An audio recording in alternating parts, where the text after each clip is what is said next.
ہم حاجی صاحب آیت پڑھیں کل نفس ذائقۃ الموت، اس کا معنی ہوتا ہے ہر جاندار کو موت کا مزہ چکھنا ہے۔ قرآن شریف کے انداز بیاں کو دیکھیے، یہ نہیں کہا کہ نفس، یہ نہیں کہا کہ موت ہر جاندار کو چکھے گی، بلکہ یہ کہا ہے کہ ہر جاندار موت کو چکھے گی۔ ہم جاندار ہیں، ہم موت کو چکھیں گے، آپ جاندار ہیں، آپ موت کو چکھیے گا۔ حاجی صاحب جاندار ہیں، حاجی صاحب موت کو چکھیں گے۔ موت ہم لوگوں کو نہیں چکھے گی، ہم لوگ موت کو چکھیں گے۔ موت ہم لوگوں کو نہیں چکھے گی، ہم لوگ موت کو چکھیں گے۔ اگر اتنا یاد ہو گیا آپ کو تو ایک قدم آگے بڑھیے اور میری بات کو غور سے سنیے گا۔ موت کو ہم لوگ چکھیں گے، موت ہم لوگوں کو نہیں چکھتی ہے۔ اب سیف اللہ بھائی، جو چکھتا ہے وہ ختم نہیں ہوتا ہے، جس کو چکھا جاتا ہے وہ ختم ہوتا ہے۔ جو چکھتا ہے وہ ختم نہیں ہوتا ہے۔ آپ موت کو چکھیے گا، آپ ختم نہیں ہوئیے گا۔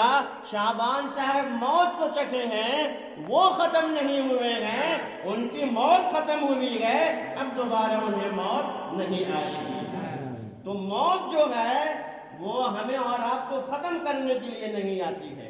ایک دلیل اور دیکھ لیجیے، البدایہ والنہایہ کی عبارت ہے، حضور کہتے ہیں کہ انکم لم تخلقوا للفناء وانما خلقتم للابد ولكن تنتقلون من دار الى دار، کہ تم جو ہے وہ ختم کیے جانے کے لیے پیدا نہیں ہوئے ہو، بلکہ تم ہمیشہ رہنے کے لیے پیدا کیے گئے ہو۔ ہاں، یہ ہوتا رہے گا کہ ایک گھر سے دوسرے گھر کی طرف، ایک جگہ سے دوسرے جگہ کی طرف انتقال کرتے رہو گے۔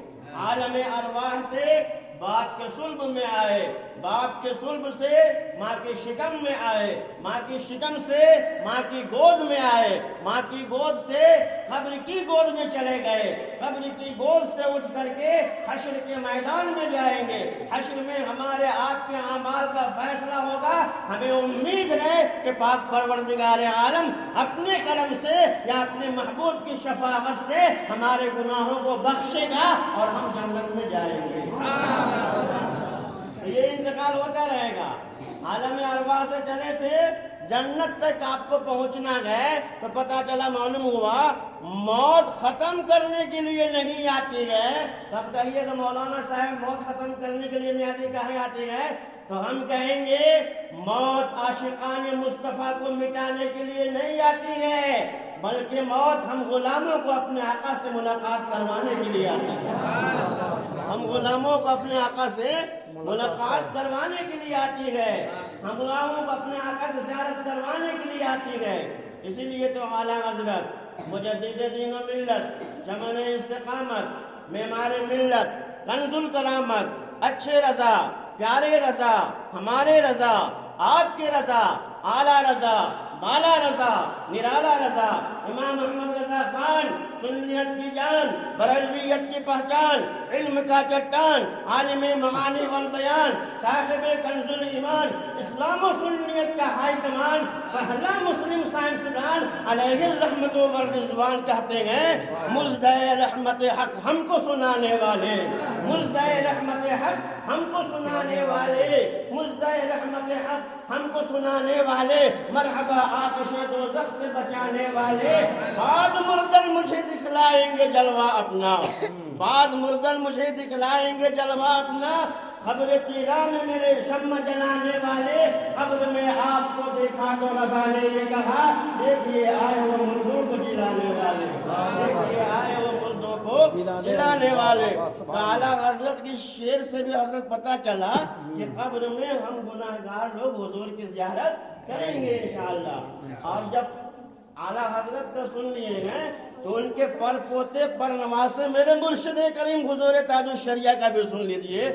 وہ کہتے ہیں مصطفیٰ ذات یکتا آپ ہیں، مصطفیٰ ذات یکتا آپ ہیں، یکنے جس کو یک بنایا آپ ہیں. یا رسول اللہ آپ کی طرح کو دیکھا جان دی، قبر میں پہنچا تو دیکھا آپ ہیں، قبر میں پہنچا تو دیکھا آپ ہیں. حضور تاج الشریعہ کی شعر سے پتہ چل رہا ہے کہ قبر میں ہم لوگ حضور کی زیارت کریں گے. اب اگر کوئی سر پھرا کوئی دیوبندی وہابی یہ کہہ دے کہ اعلیٰ حضرت کے شعر سے ہم نہیں مانیں گے کہ قبر میں حضور کی زیارت ہوگی، حضور تاج الشریعہ کے شعر سے ہم نہیں مانیں گے کہ قبر میں حضور کی زیارت ہوگی، کوئی بڑی دلیل چاہیے. تو آئیے وہ دلیل ہم بتاتے ہیں. امہات المومنین رضوان اللہ تعالی علیہن اجمعین نے ایک مرتبہ حضور سے پوچھا، سب مل جل کر کے پوچھیں گے یا رسول اللہ ہم لوگوں میں سب سے پہلے آپ سے کون ملے گی، ہم لوگوں میں سے سب سے پہلے کس کی ملاقات آپ کے سے ہوگی؟ تو حضور صلی اللہ تعالی علیہ وآلہ وسلم نے فرمایا کہ جس کا ہاتھ لمبا ہے وہ ہم سے سب سے پہلے ملے گی. حضرت فاطمہ رضی اللہ تعالی عنہا سے حضور نے اپنے سفر آخرت کا تذکرہ کیا تو حضرت فاطمہ رضی اللہ تعالی عنہا رونے لگی. پھر دھیرے سے آپ کے کان میں حضور نے کہا بیٹی مت گھبراؤ، اس لیے کہ اس دنیا سے جانے کے بعد میرے اہل بیت میں تمہیں سب سے پہلے میرے سے ملاقات کرے گی. حضرت امہات المومنین کا حضور سے یہ پوچھنا یا رسول اللہ اس دنیا سے آپ کے جانے کے بعد سب سے پہلے ہم میں سے کون ملے گی؟ حضرت فاطمہ کا یہ سن کر کے خوش ہو جانا کہ اہل بیت میں سب سے پہلے ہم ہی حضور سے اپنے آقا سے ملیں گے. یہ اس بات کی واضح دلیل ہے کہ امہات المومنین اور فاطمہ الزہرا کا یہ عقیدہ تھا کہ مرنے کے بعد حضور کی زیارت ہوگی، اور جو عقیدہ تمام امہات المومنین کا ہے وہی عقیدہ تمام صحابہ کا ہے. اس لیے کہ امہات المومنین اور صحابہ کرام عقائد میں مختلف نہیں ہیں، اور جو عقیدہ تمام صحابہ کا ہے وہی عقیدہ بریلی کے احمد رضا نے ہمیں اور آپ کو دیا ہے. کوئی گڑھا ہوا عقیدہ انہوں نے ہمیں اور آپ کو نہیں دیا ہے. اس سے پتہ چلا معلوم ہوا کہ مرنے کے بعد قبر میں حضور کی زیارت ہوگی. موت ہمیں اور آپ کو ختم کرنے کے لیے نہیں آتی ہے بلکہ حضور کی زیارت کروانے کے لیے آتی ہے. بعض لوگوں کو حضرت بڑا شبہ ہے، وہ کہتے ہیں کہ نہیں حضور قبر میں تشریف نہیں لاتے ہیں. حاجی صاحب دیوبندی وہابی لوگ کہتے ہیں کہ حضور قبر میں تشریف نہیں لاتے ہیں بلکہ زمین سکوڑ جاتی ہے اور میت اپنے قبر میں رہ کر کے مدینے میں آقا کی زیارت کر لیتا ہے. کہیں گے ہم کہیں گے یہ تو بڑی اچھی بات کہے ہو، اس زاویے سے بھی ہم عظمت مصطفیٰ کو ثابت کرنے کی کوشش کریں گے. ارے جب ایک عام میت اپنے ہندوستان کے ایک قبر میں رہ کر کے مدینے میں رہنے والے آقا کی زیارت کر لیتا ہے، میرا ایمان ہے کہ میرا آقا بھی مدینے میں رہ کر کے ہم غلاموں کو 24 گھنٹے دیکھا کرتا ہے، ہم غلاموں کو 24 گھنٹے ملاحظہ فرمایا کرتا ہے. اور جو پیغمبر مدینے میں رہ کر کے جو پیغمبر تمام غلاموں کے قبروں میں آ سکتا ہے وہی پیغمبر ہم غلاموں کے میلاد کی محفل میں بھی آتا ہے. ہاں فرق یہ ہے کہ قبر میں سب کو نظر آتے ہیں اور میلاد کی محفل میں کسی کو نظر آتے ہیں. حضرت برہان ملت علیہ الرحمہ جو گئے ان کا بیان ہے کہ اعلیٰ حضرت جبل پور تشریف لے گئے تھے اور اعلیٰ حضرت جو ہے وہ تقریر فرما رہے تھے. درمیان تقریر ان کو نیند آئی. نیند کے عالم میں خواب میں جو ہے وہ حضور کی زیارت کرتے ہیں. حضور کی زیارت وہ خواب میں کر رہے تھے کہ اعلیٰ حضرت کھڑے ہو کر کے سلام پڑھنے لگے. جب سلام پڑھ چکے تو برہان ملت نے پوچھا کیوں حضور درمیان تقریریات کھڑے ہو کر سلام پڑھنے لگے تھے؟ تو اعلیٰ حضرت نے کہا کہ حضور تشریف لائے تھے، حضور کی زیارت ہو رہی تھی. انہوں نے کہا ہم خواب میں حضور کی زیارت کر رہے تھے اور آپ بیداری کے عالم میں حضور کی زیارت کر رہے تھے. تو حضور جو ہے وہ میلاد کی محفل میں بھی آتے ہیں، ہم غلاموں کی قبر میں بھی آتے ہیں. قبر میں سب کو نظر آتے ہیں، میلاد کی محفل میں کسی کو نظر آتے ہیں. قبر میں سب کو اس لیے نظر آتے ہیں کہ دیکھیں پہچان مانتا ہے یا نہیں؟ میلاد کی محفل میں کسی کو اس لیے نظر آتے ہیں کہ دیکھیں مانتا ہے یا نہیں، جو یہاں مانے گا وہی قبر میں حضور کو پہچانے گا۔ اس لیے آج ہی مان لیجئے، آج لو ان کی پناہ، آج مدد مانگ ان سے، کل نہ مانیں گے قیامت میں اگر مان گیا، کل نہ مانیں گے قیامت میں اگر مان گیا۔ تو حضور قبر میں تشریف لاتے ہیں۔ وہ لوگ کہتے ہیں کہ زمین سکڑ جاتی ہے، زمین سکڑتی نہیں ہے بھائی صاحب۔ اگر زمین سکڑتی ہے، ایک عام میت اپنی قبر میں رہ کر کے مدینے میں حضور کی زیارت کر لیتا ہے، تو میرا آقا بھی مدینے میں رہ کر کے ہم غلاموں کو ملاحظہ فرمایا کرتے ہیں۔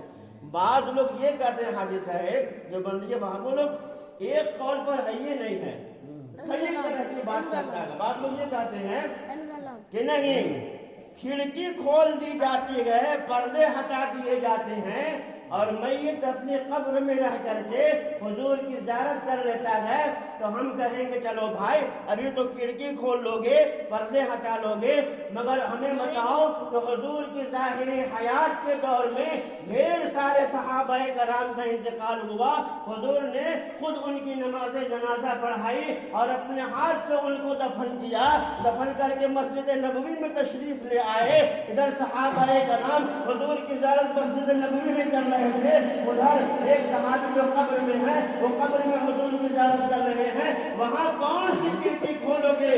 ماننا پڑے گا کہ حضور جو ہے یہ نور ہے، سراپا نور ہے، مکمل نور ہے۔ حضور کے کمالات کو اپنے عقل کی کسوٹی میں کسنا کہ تمہارے بس کی چیز نہیں ہے، کہ تمہارے بس سے باہر کی چیز ہے۔ نہ زمین سکڑتی ہے، نہ زمین سکڑتی ہے، نہ کھڑکی کھولی جاتی ہے، حضور بنفس نفیس قبر میں تشریف لاتے ہیں۔ بعض لوگ یہ کہتے ہیں کہ نہیں، حضور فوٹو بھجواتے ہیں، معاذ اللہ رب العالمین، حضور فوٹو بھجواتے ہیں۔ بتائیے تو میرے مرشد کریم حضور تاج الشریعہ کا موقف لیے گئے کہ بغیر ضرورت ملجیا کے، بغیر شرعی ضرورت کے شوقیہ تصویر کشی جو ہے یہ ناجائز ہے، حرام ہے۔ آپ لوگ بھی سن لیجیے، بہت تصویر کے ساتھ کھنچاتے ہیں نا، فیس بک پر، واٹس ایپ پر بہت وائرل کرتے ہیں، اور یہ ٹٹ کنج یہ مولانا لوگ بھی سنیں تو چھوٹی موٹی میلاد میں بیٹھ کر بھی فوراً لائیو چلا دیتے ہیں اور اپنا چہرہ اس پہ چمکایا کرتے ہیں۔ بند کریے یہ سب نوٹنکیاں اور ناٹک۔ اللہ کے رسول صلی اللہ تعالی علیہ وآلہ وسلم نے بغیر ضرورت کے تصویر کشی کو حرام فرمایا ہے۔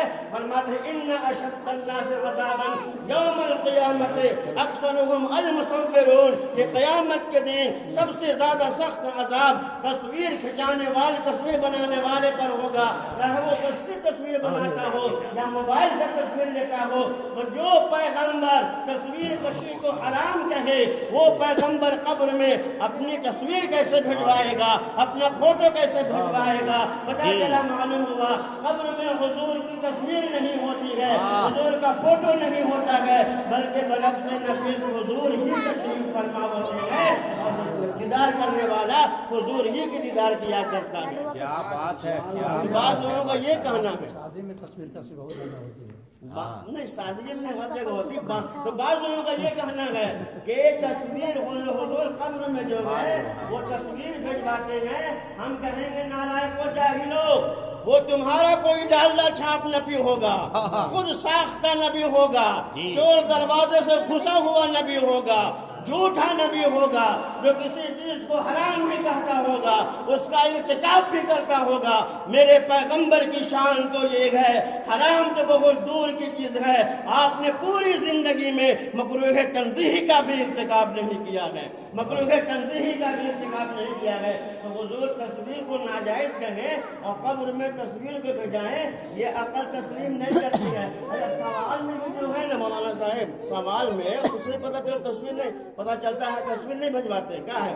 ما كنت تقول في هذا الرجل، اگر تصویر ہوتی تو حاجی صاحب تصویر کے بارے میں پوچھا جاتا، ما كنت تقول في هذا الرسم، تو اس تصویر کے بارے میں کیا کہتا ہے؟